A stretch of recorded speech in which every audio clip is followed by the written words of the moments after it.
Fight Bananas is a Dakota Ditcheva podcast. We're Dakota Ditcheva media outlet. So she's in the green room. We don't let her wait. You know, she just had a birthday. I believe she just turned 27, coming off of a little surgery. One, if not her absolute favorites, the one and only Dakota Ditcheva. Hi, guys. Sorry I'm late. How you feeling? How's the hand? I'm good. It's just frustrating. It takes me forever to do anything. As you can see, like, I thought, I'm going to do something with my hair today. No, it's just straight in a headband. Honestly. You starting to get some feeling in your fingers? Yeah, the bruising's definitely coming out as well. My thumb's all bruised. But tomorrow I'll go back and get it kind of x-rayed and the cast off for a little bit. So I'll be able to see, like, what it actually looks like, which will be interesting. For sure. I was going to say, Dakota, I don't know if you said this out there on your socials or all the vlogs or anything. Have you put out there how long of an estimation time that you are kind of out with this injury? Yeah, I mean, I need to go back and speak to the surgeon tomorrow, and then I'll know a little bit more. But I think from what happened in surgery, it went better than expected. So I think after probably 4 weeks in a cast, maybe I'll be able to get my hand moving again, and obviously not be able to train with it, but I'll be able to like start moving and stuff. So I'm hoping I'm not going to be out for too long. My aim is to fight November or December, so I'll definitely be back here. Have the PFL kind of alluded to, if you are back November, December, that you'll be fighting the tournament winner, or do they have something else in mind for you? I think it's up in the air about like who I'll be fighting. And it was talked about that I will fight the winner of Jenna or Liz. Obviously they'll be the champions, so I'll probably be challenging them. But I don't know. That's not confirmed. It's not, honestly, I'm not too sure. So as long as I get a fight, and obviously it would be good if it's someone that's been active, you know, someone that's actually like won a few fights this year, so that it makes sense for me. So we'll see what happens. You know, PFL's got so many changes going on at the moment. I can't keep up. Yeah, you've got new CEO. They're adding PFL Africa. There's a lot going on in the mix. Is there anything that like we haven't really heard of that you've noticed that's kind of new? I know that the new CEO is coming in September, and a lot of people in PFL are excited about it. So I think I wouldn't be surprised if he maybe changes things up a little bit. I'm not sure. But it'll be interesting to see like what everyone thought of the season. Like, what did you guys think of the season this year? Like the whole format changed, right? It was only 3 fights. It's a knockout. You want the truth, or you want us to sugarcoat it because you're on with us? Yeah, no, I want the truth. Like there's a lot of your there's a lot of your friends, Elle's friends, our friends that are in the tournament. So I get it. And if they have multiple fights, I love that for them, right? There's one I will talk about later on the show, especially maybe fighting in a couple weeks. We're very happy for, but it's not mixed martial arts. Like I'm not saying that you have to do exactly what the UFC does, and that's whatever. You guys don't have to, that's fine. But like, why make a tournament or a season? And it just doesn't, the season's short format. It's like April to September. And then like you guys go the PFL, sorry, you guys, and I'll talk about you guys in a second, by the way, Miss Dakota Ditcheva. The first 2-3 months, it's black. The last 2-3 months, you guys go away. I just have a pay-per-view once a month or once every other month, have 2 or 3 fight nights a month, kind of stay busy. Don't go away. We as MMA fans and as sport fans, like we need the fights to be in front of us. And when the PFL goes away for a long time, it loses people. It really does. That's my biggest complaint on the PFL. Yeah, I'm kind of in agreement. I feel like my other thing too with the tournament structure is I feel like it's very difficult for them to develop new superstars because they don't have control of who fights who when. And I think sometimes it's easy. Like they took a look at you and they were like, okay, this girl's going to be a superstar. And that's an easy one to figure out. I feel like they kind of didn't really know what they had with like Thad Gene. And now he's in the finals. Like he wasn't even supposed to be in the tournament. Yeah. He was supposed to be an alternate. And so I think it's easier for them to pull out these young stars if they didn't have the tournament structure. However, I do kind of like it being shorter because I think if they're going to do a tournament, they should do the tournament for a very short portion of the year, and then the rest of the year they need to have some more regular cards, like what you're saying, Dave, instead of having these patches. But here's my biggest no point to it, and it's Dakota's. I'm sorry, I'm jumping all over you. We're not even interviewing now. Dave's just talking. I know. Mixed martial arts is not about like who's really good in a 5-month span. That's not to me the best MMA fight. Yeah. Like, when did Anderson Silva say, "Hey, I want to fight 3 times in 5 months and I'm the best in the world"? Like, that's not it. Like, maybe someone's better at cutting weight. That is the great comment. You know what I mean? I just someone just thought they want me to wash dishes. I would watch Dakota wash dishes. I think it was a compliment. That's why I put it up. Listen, I ain't no housewife. She can't right now. She can't even wash her dishes.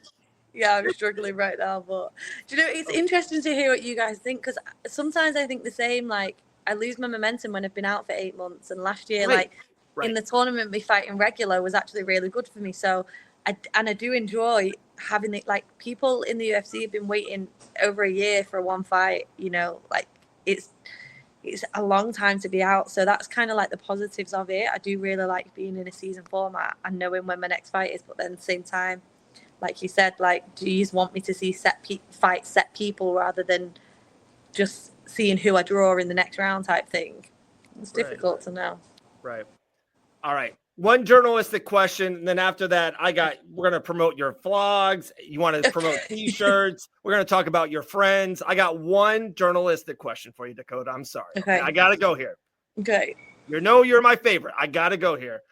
In the post-fight interview, you went out there and said, "Hey, I did it. I re-signed with the PFL." Why, when, how long? Like, is there any gossip or tea that you can spill with us about, that we all know, we talked about you and maybe the UFC one day and Kayla Harrison and all that stuff, but you're with the PFL. We're happy. If you're happy, we're happy, but tell us how that all came to be. Yeah. Okay. Exclusives, because I haven't really gone into this. So obviously it's caused a big uproar because I feel like I've had so much hate about re-signing, like so many people unhappy in the comments, but I'm with PFL now till 2027.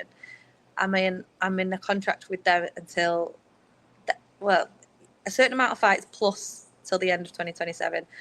But what people don't understand is that I was already with them until the end of next year anyway. So I wasn't going anywhere. So for me, it's like I've extended my contract with them, but I was already there. I wasn't able to go anywhere anyway, and I wasn't looking to go anywhere anyway. I think people, they obviously want to see me in the UFC, but like, I feel like when I get there, there's still going to be something to moan about. You know, like if I was to switch, they're still going to moan about something either way. So for me, like, I'm doing what's best for me at the moment. Me and PFL are on like a really good kind of up, if that makes sense. Like, I really feel like I've built up a good relationship with them. The fans that do watch PFL, I feel like they enjoy watching me there, and I have no reason right now to move anywhere. You know, I still feel like everyone wants to see me still fight a few of the girls that are on the PFL side. So until I've fully conquered like where I'm at, I don't feel like I'm looking to move anywhere just yet, basically. But I'm set to fight twice a year with a possible third fight. I've not really discussed the tournament too much yet, so I don't think there's any plans of me going back in that. I'm hoping it'll be like super fights. Right. I don't hold any belt right now, so weird to me. Yeah. That's another Why thing. not? Like, why aren't you not the champion? I don't get that. Because of the tournament. I don't know. Like, I've just, I don't have the belt. The girls, whoever wins out of Liz and Jenna will be the champion of PFL, and then I will probably challenge them, which is strange. But yeah, I'm not. There's no like belt for me right now, and honestly, I'm not really too. I've already expressed I'm not really too bothered about fighting for the belt. Like, I think probably because I fought for it and then it's not mine again this year, and I'm like, okay, whatever, like, I don't even want it anymore type thing. You know, it's kind of ruined it a little bit. It's not like I get to defend it this year or like kind of ruined that. So I was just like, oh, okay, whatever. I'm not really bothered about fighting for a belt now. Yeah, I think there's that. I'm curious what you would think about this. So the Bellator used to do a Grand Prix, and the way they did it is whoever won the tournament would challenge the champ, right? And so instead of you losing the belt at the end of the year, like at the end of the year, the way it is with the PFL right now is the belt's just a wash, which like you said, like it cheapens it a little bit. It doesn't make it feel as exciting if you don't get to defend it repeatedly, right? So would you prefer them to do it in that structure where there's a champion that is crowned and then the tournament is just to decide who fights the champ? Yeah, I thought that's what was happening. I thought that because the girls, whoever wins is supposed to fight me. And that's the same with the other weight classes as well. Like whoever wins the tournament, like Davlet, I think the winner of that tournament will fight Davlet because he won it last year. But then I'm not champion and I don't hold a belt now. So it doesn't. It was like, why is the winner of that fighting me if I don't have a belt? Like I'm challenging them. It didn't make sense. But yeah, I would. That's how it should be. I feel like even in like in Glory kickboxing, like I don't know whether you guys watch that, but I've always watched Glory and the top guy Enrico, like they do a tournament and whoever kind of wins is the next guy that will face him. Right. And it's like everyone's trying to like dethrone him, and I feel like that's what's happening to me. Everyone's trying to dethrone me, but I don't have the belt. So it's like what they're just trying to take my record. That's it. Yeah. And let's be honest, I was going to mention a name coming up real quick, and there's 4 American Top Team teammates and friends that I want you like your first reaction to. But like Poirier, I know the BMF title is a little real, but kind of fake. I'm going to say this for you. You don't have to. Like right now, Dakota Ditcheva, you're bigger than the belt. Like if someone fights you, that fight is bigger than fighting maybe for the PFL championship. And I know that people will rub people the wrong way. It's just the truth. Like you're the biggest star, and especially on the female side, any female fight, if you're involved, it's the biggest female fight they can make, the PFL, Bellator, PFL. You know what I mean? Does that make sense? Yeah, do you know, like when you just said that, then it kind of sunk in a little bit that, yeah, maybe that is true. Like, I think people are more out to get me than they are like the belt. Oh, yeah. So yeah, that probably makes sense. Like they're probably not even bothered about the belt either, to be honest. Everyone just wants to be the one to beat me first, I think.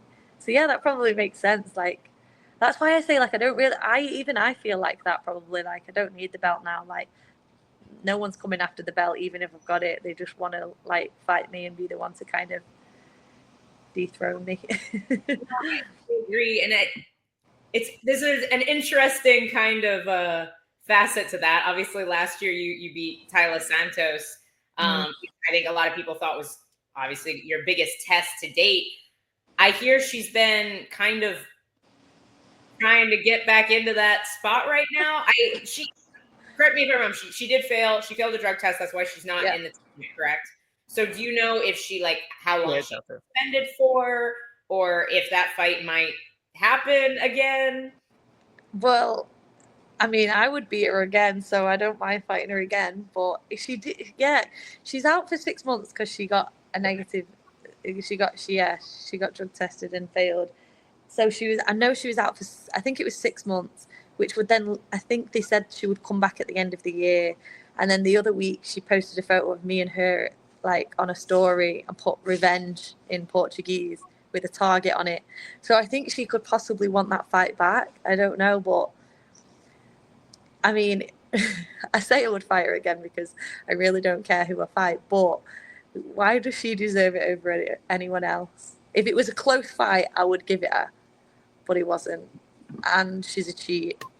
And she needs to go back to the bottom of the list because all the girls that have fought this year, I feel like have taken her place now. So, I don't know. But then again, if the fans wanted to see it again, I would probably do it. So, I don't know. We'll see. Is there like anybody that is on your radar? I know obviously Liz Carmouche used to have the Bellator belt. I feel like that fight was a little bit more exciting at the time when she was the Bellator champion. And obviously she's one of the bigger names in the PFL that you haven't fought yet. But is there anybody that is on your radar, maybe from PFL Europe or that's not signed to a major promotion right now? Not really. And honestly, I don't really look into like fights too much or people that are in there. Like I didn't even really watch the girls' season that much, to be honest, this year. I just kind of wait until who comes up on top. But I mean, yeah, a few people have said that to me recently about Liz, that like it was exciting when I first come to PFL, and then that kind of like died down now, because obviously like the fight she's had compared to what I've had in the same season, like she fought Santos and had like a close fight, whereas I walked through Santos. So I think people are kind of starting to see like, would it be a good fight or would it not? You know, so I think they missed the boat with that one. But again, that's kind of with the season, isn't it? Like when you leave it to the season, you do miss the boat on the big fights, and that's probably what you guys are saying about you need to set these big fights up rather than waste them in this tournament format. Yeah. But we'll see.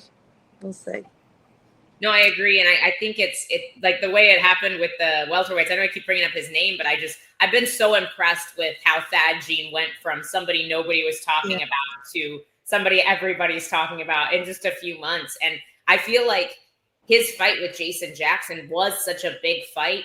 Yeah, that would have been a fight that would have made sense for the final, but you just don't have control over that in a tournament structure, you know? Yeah, and that sells it as well, you know, and like when you can like sell a big fight like that on its own, it's worth doing. Whereas it kind of got lost a little bit in the season because everyone was like, oh, it's the same people fighting again type thing. Yeah. But I love to be active, so I do like the season. Well, I'm not Catch 22. Yeah, there's a middle ground that hopefully the new CEO and PFL be like, hey, our top 10, 15, 20 fighters, Dakota, if you want to fight 3 times a year, 2 times a year, whatever that is, let's make that happen. You know, Thad Jean, Rasta, whatever it is, the best fighters, if you want to fight, some want to fight 3 or 4, some is okay with 2, and that's fine. And there's a lot of that going on. So I feel like they need to control the dates and even have more dates. I think fight nights are so important. There's a UFC on this weekend. It's not the greatest UFC, but it keeps the roster going. Chris Duncan, American Top Team teammate, like they keep going and going and going. And it's just, and they're also always in the news. And then this week they're going to advertise the big pay-per-view coming up in 2 weeks with Chimaev and Dricus du Plessis for the middleweight championship. It's just a way to advertise more and more and more. Talking about advertising, I want to talk about your vlogs and YouTube.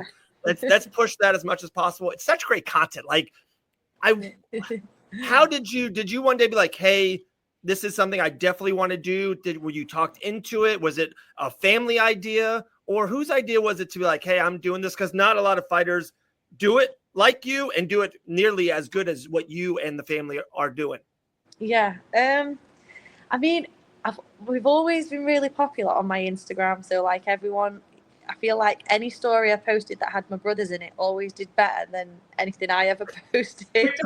So I kind of got the message that everyone wanted to see the family, and we are like an extremely close family that is not you don't normally see families as close as us, and I think that catches a lot of people's attention. So when I started getting messages about like my brothers, and a few people did say to me, start a YouTube, like you need a TV series or something. I was like, maybe I'll start YouTube. And I kind of, as much as I hate social media, I know the importance of it. So as soon as I started YouTube, I was like, right, I got views straight away. People sharing all the videos, like people sharing them on their own Instagram, laughing at them. And I was just like, okay, maybe this is a good thing to do. So that's kind of how it started. But honestly, I was like someone that would never be pictured like first thing in the morning. I would always put like stupid Snapchat filters over my face. And now, like my mom said to me the other day, like, you don't really care how you look like anymore, do you? Like, no, I just like put anything on there now, and I feel like no one's really bothered. I kind of, you know what's really helped me with my own confidence. Like now, I just like go on there and I don't really care, and I never thought I'd ever be like that.